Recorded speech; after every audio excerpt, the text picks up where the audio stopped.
Sir Duncan the ടോളിൻ്റെ sigil, shield അല്ലെങ്കിൽ പരിച, അത് ഈ യോദ്ധാവിൻ്റെ ജീവിതം തന്നെയാണ് പറയുന്നത്. ആശാന്റെ സിജിലിൽ രൂപമാറ്റം വരുത്തിയെടുത്തപ്പോൾ അതിലെടുത്തു നിൽക്കുന്ന എൽമരം എഗ്ഗ് ജസ്റ്റ് ഡെക്കറേഷന് വേണ്ടി പറഞ്ഞതെന്നോണം കാണിച്ചതാണെങ്കിലും അത് റെപ്രസെൻറ്റ് ചെയ്യുന്നത് ആഷ്ഫോർഡ് മെഡോസിന് ഓരത്തായി ഡങ്ക് കണ്ടെത്തിയ താവളത്തെ തന്നെയാണ്. ഒരു അരുവിയോട് ചേർന്ന് നിൽക്കുന്ന ഈ മരമാണ് ഡങ്ക് ഒറ്റയ്ക്കായ ശേഷം അന്നാദ്യമായി ഒരാശ്രയം പോലെ തോന്നിയതും പിന്നീടൊരു സാഹചര്യത്തിൽ എഗ്ഗിനെ കണ്ടുമുട്ടിയതും ഇവിടെ വെച്ച് തന്നെ അവൻ്റെ വീതികൽപ്പിതം തുടങ്ങിയതും ഇവിടുന്ന് തന്നെ. സീരീസിൽ നമ്മൾ ഡങ്കും എഗ്ഗും കഴിഞ്ഞാൽ അടിക്കടി കണ്ടുകൊണ്ടിരിക്കുന്ന മറ്റൊരു സംഭവം കൂടിയാണ് എൽമരം. അള്ളനെ അടക്കുന്നതായി കാണിക്കുന്നതും ഇരുവരും വിഷമിക്കുന്നതും അങ്ങനെയുള്ള പല പല മുഹൂർത്തങ്ങൾക്കും ഈ മരം സാക്ഷ്യം വഹിച്ചിട്ടുണ്ട്. ഷീൽഡിൽ അടുത്തതായി എടുത്തു നിൽക്കുന്ന ഫോളിംഗ് സ്റ്റാർ, ഭാഗ്യലക്ഷണം.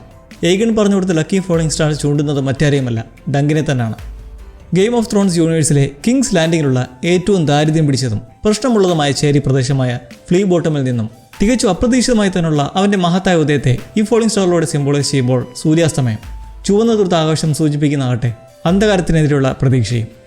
ഒരു ഹെഡ്ജ് നൈറ്റിൻ്റെ ലളിതവും എന്നാൽ അഭിമാനാർഹവും മനോഹരവുമായിട്ടുള്ള ഒരു ഐഡൻറ്റിറ്റി. പിൽക്കാലത്ത് പലരും ഈ ദൃഢമായ മുദ്ര കടമെടുത്തിട്ടുണ്ട്, ബ്രിയൻ ഓഫ് ടാർത്ത് ഉൾപ്പെടെ. തൻ്റെ കഥാനായകന് റൈറ്റർ ഇത്രയും മനോഹരമായ ഡീറ്റെയിലിംഗ് കൊടുത്തപ്പോൾ അത് കഥയിൽ വന്നത് നോക്കിയാൽ രസകരവും.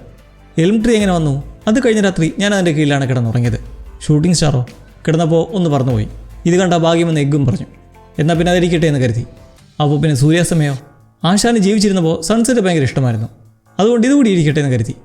ഡ്രാഗൺസിനെയും സിംഹങ്ങളെയും കലമാനകളെയൊക്കെ ആകർഷണമാക്കി മുദ്രയാക്കുന്ന ലോകത്ത് ഡങ്ക് മുടിവെടുത്തത് ഒരു സിമ്പിൾ മരത്തെ മുദ്രയാക്കാനാണ്. എന്നാൽ അത് പിൽക്കാലത്ത് യോദ്ധാക്കളിൽ തന്നെ മഹിമയേറിയതായി മാറുകയും ചെയ്തു.